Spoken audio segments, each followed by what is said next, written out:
Last year, I did a video on an MMO titled Bellatores, a next-gen MMORPG coming to PC in 2022. Now at the time, there was not a single bit of gameplay released for the game, and given the fact that it's 2023, evidently they did not meet their goal. With that in mind, a couple days ago, they did release a trailer titled Bellatores Environment and Graphics onto YouTube that showcases, I believe, some of the environmental footage. Also going on to state greetings to all MMORPG fans all over the world.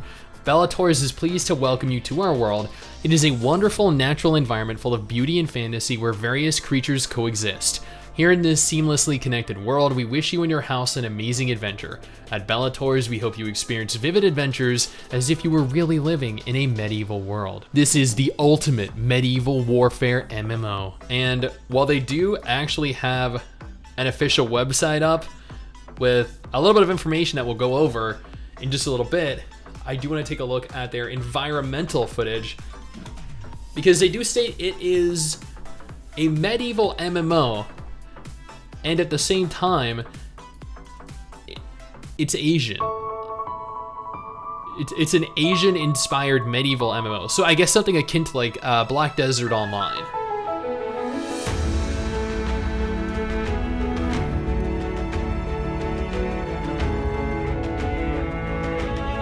I mean, it's pretty. It's definitely pretty. Holy crap. Dude, the character model looks sick.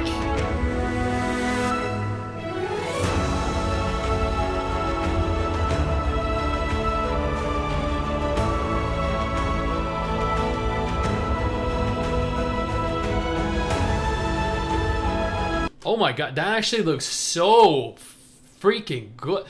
So we have PAX Day, we have Chrono Odyssey, and then we have Bellatores. These are three Western-themed MMOs that aren't necessarily from Western developers. It's fascinating that the direction that Eastern MMOs are taking are shifting. Instead of being all Eastern-themed, Chinese-themed, or Korean-themed, or anime-themed, they are taking a more Western approach, giving us an Asian MMO with a Western skin. Because, let's be honest here, the majority of Western MMOs are kind of horseshit, or indie games, which are also horseshit. I do see a bit of FPS issues there, and I'm sure some of this is pre-rendered.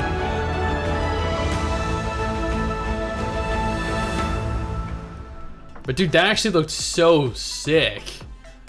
Wow. I can't believe, honestly, how good these new MMOs are looking. Now, are we gonna get this in 2023? Who the fuck knows? Now, navigating on over to their website, it does say an authentic MMORPG for PC game enthusiasts. This is not a mobile game. This does not have mobile crossplay functionality. This is not designed.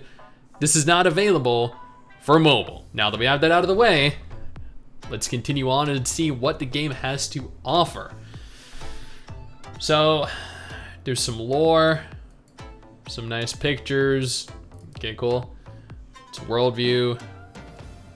Story. This is like a Game of Thrones-esque world. I mean, that actually, if I'm being honest, that kind of looks like Harry Styles from, what is it, One Direction? So these are just characters. Oh, these are different families. Okay. Combat.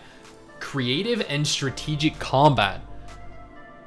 So we don't have a trailer showcasing us the combat, but they do have these video files on the website. Holy shit, that looked sick. The combat in Bellatores are not constrained by the equipment you wear. In actual combat, you can be equipped with plate armor and a sword and then suddenly use magic to fight your enemies. Characters do not have levels, and players can freely develop various abilities to use a variety of skills. Players can use various tactics freely according to their desired goals and play styles. So, not only is there no level system in game, interesting design choice by the way, but there's also no real dedicated class system, because you can be a plate wielding mage, you can be a cloth wielding dual dagger class, or a cloth wearing swordsman. That's kind of cool. I like not having a predetermined, pre-designed class archetypes that you're kind of forced into. Realistic PvP and realm v realm battles. Dude, that actually looks really sick. That is cool. And the fact that, like, if an archer can actually do that, like a melee gets in close range and an archer can literally just like push you away. God, that would be hella OP. Bellatores has implemented a realistic large-scale battle system focused on character collisions.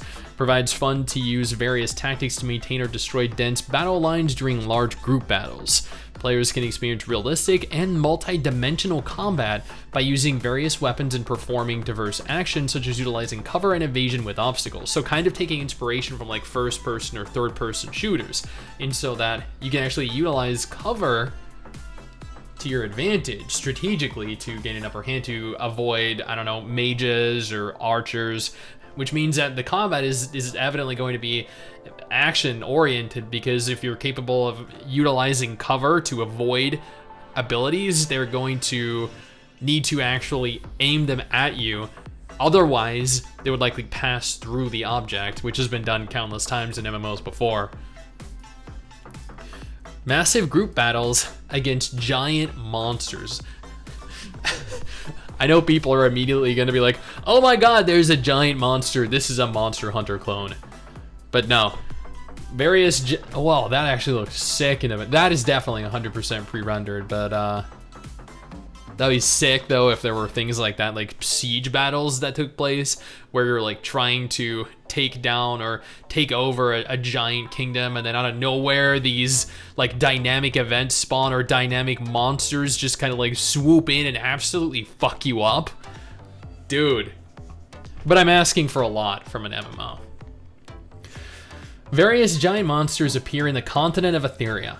These giant monsters can destroy villages or cause natural disasters such as earthquakes or typhoons in the world. I wonder if that means that villages can be destroyed, and if so, are they like player generated or player populated? Players will participate in large-scale group battles against giant monsters through role-playing. O dragon, who art upon the great wall above, might you please let me pass? What the fuck, RPing with a dragon? Please, oh great wise dragon, do not breathe fire upon me and melt me. Okay. Such as operating siege weapons. Okay. When the giant monster is defeated, the disaster will be stopped and life will return to normal. So these are kind of like dynamic events that are going to spawn. That's kind of cool. However, do not be relieved. I never am. It is still unknown how many of these giant monsters exist on the continent of Etheria. So assuming these then encounters are going to spawn, as noted, like dynamically all the way across the world, and you're going to maybe fast travel or run to them because they're going to hold like unique rewards, special gear. They're essentially like field bosses or world bosses. So, I mean, that's kind of cool. And we have actual images. I mean, that is a very medieval looking wizard. Kind of looks like a bald Merlin, like if Asmongold roleplayed as a wizard. I mean that with all the love and affection in the world for someone I don't know, but you know, one day might meet at one point.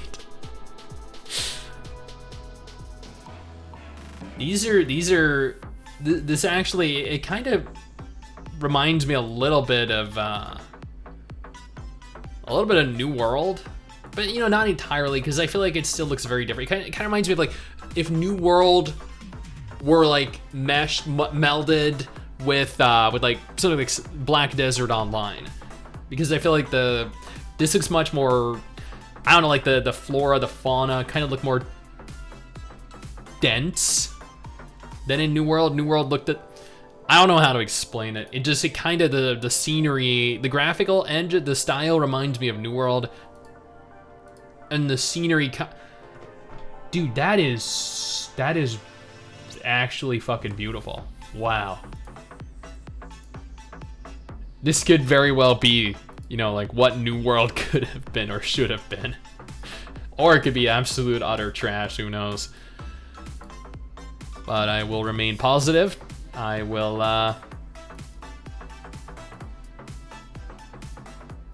alright.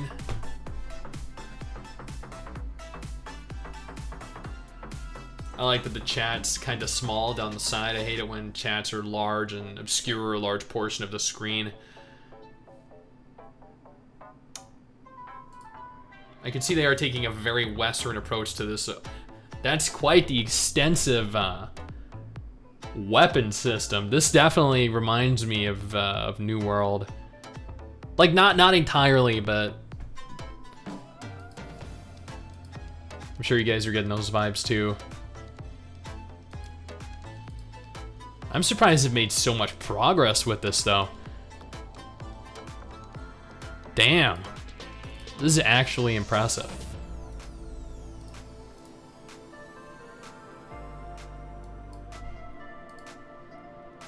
And then we're back to the start.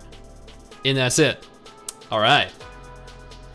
Well, evidently there's a lot to go over. There's a lot of information present, while at the same time having almost no information present. The game is a medieval MMO. There are plenty of large-scale boss battles that are going to dynamically spawn across the world.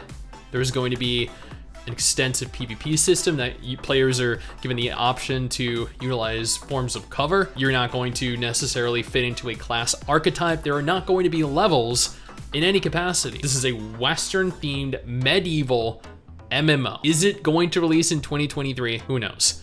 Admittedly, if I'm being entirely honest with you, I don't think it will. I do think, given they have populated their website now, when I checked just a few weeks ago, it was completely empty.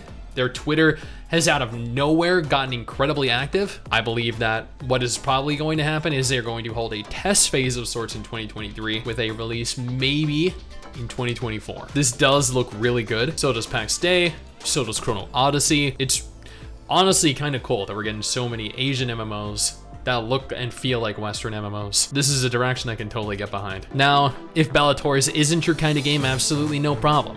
I got you covered with 2 different videos on screen right now that might be of more interest to you. One featuring a list of MMOs releasing this month, the other featuring another MMO that actually just released. A free MMO that essentially requires you buy a premium subscription.